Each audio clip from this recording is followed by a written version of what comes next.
bila kita melihat sesuatu ni, kita memberi masa, kepada Datuk Idris Jallah ni telah diberi tanggungjawab oleh Yang Berhormat Perdana Menteri untuk menjaga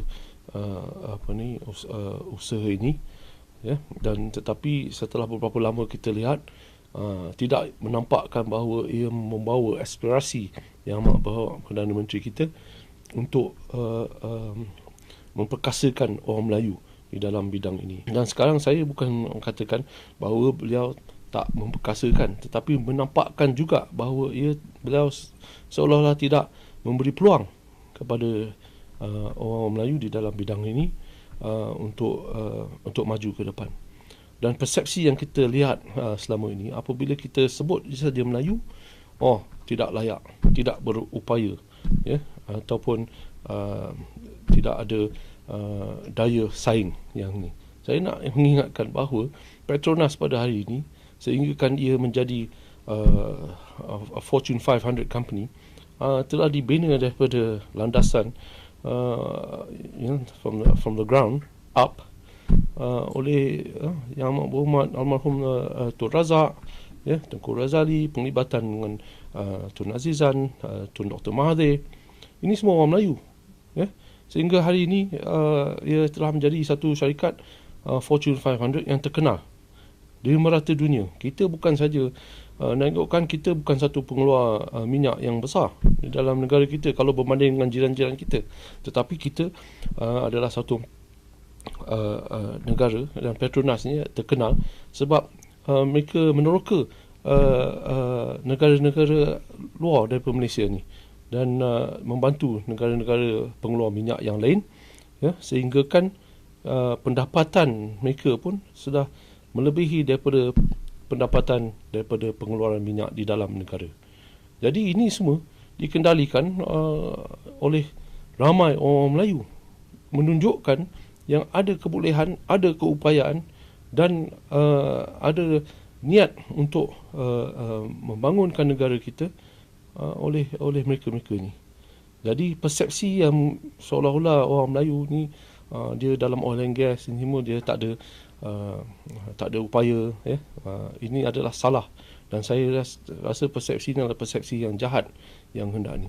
Pada hari ini kalau kita lihat, itulah saya nak minta jasa baik daripada pihak Dialog untuk memberi lebih ruang kepada orang Melayu di dalam bidang ni. Kalau memandangkan kepada fasa pertama yang bernilai 2 bilion, di bawah mereka saya dimaklumkan hanya 5% saja telah diberikan kepada orang Melayu.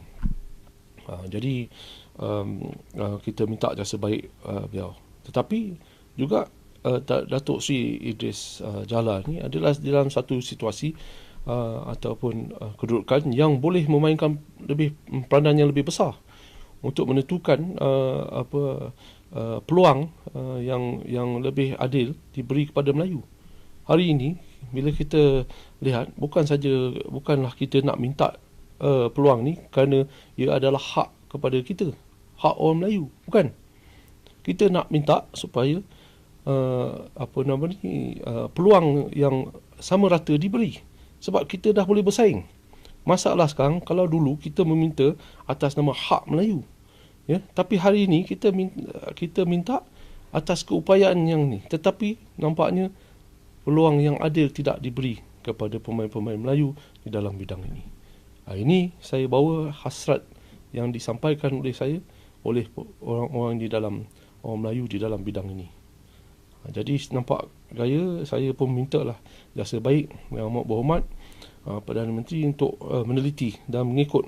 Kalau semua ada KPI, kita tengok juga KPI Datuk Seri Idris Jallah ni, KPI setakat mana beliau berkhidmat untuk menentukan yang agenda negara kita untuk memperkasakan orang Melayu di dalam bidang ini disempurnakan. Kalau tidak, maka saya rasa adalah baik beliau ditukar dan diberi kepada seorang menteri yang boleh membawa hasrat dan aspirasi negara ini ke tempat yang seharusnya. Yang bila saya bagi tahu menteri ini, bukanlah saya nak katakan menteri Melayu. Asalkan menteri itu boleh membawa hasrat Perdana Menteri dan juga agenda negara kita yang membolehkan orang Melayu bersaing dengan sempurna. Ya. Tapi kalau itu pun susah, carilah orang Melayu yang boleh. Ini penting. Sebab di dalam projek-projek yang sehingga 60-80 bilion ringgit ni, janganlah sampai orang Melayu dapat tulang, yang lain dapat lemak, daging, ya. Jadi kita nak diberi peluang yang sama rata untuk bersaing di dalam bidang ini. Bila seorang ni dilantik sebagai senator, dia fikirkan bahawa dia hanya bertanggungjawab dan kepada Perdana Menteri, ya. Dan tapi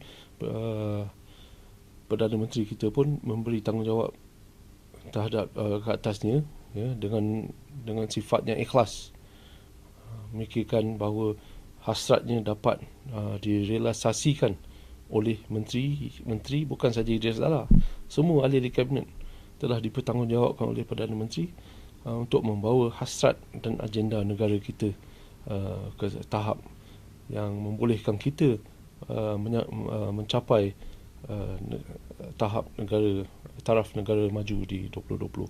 Tetapi apabila tanggungjawab itu tidak dapat digalas dengan betul, jadi inilah kita perlu suara-suara untuk supaya Perdana Menteri kita dapat tahu apa yang sebenarnya berlaku di bawah ni.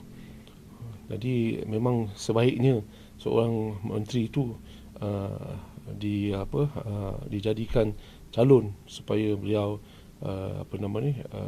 dapat dipilih oleh rakyat, ya.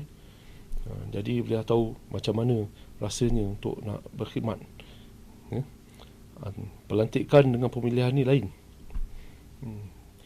Jadi kalau pelantikan ni jalan mudah lah.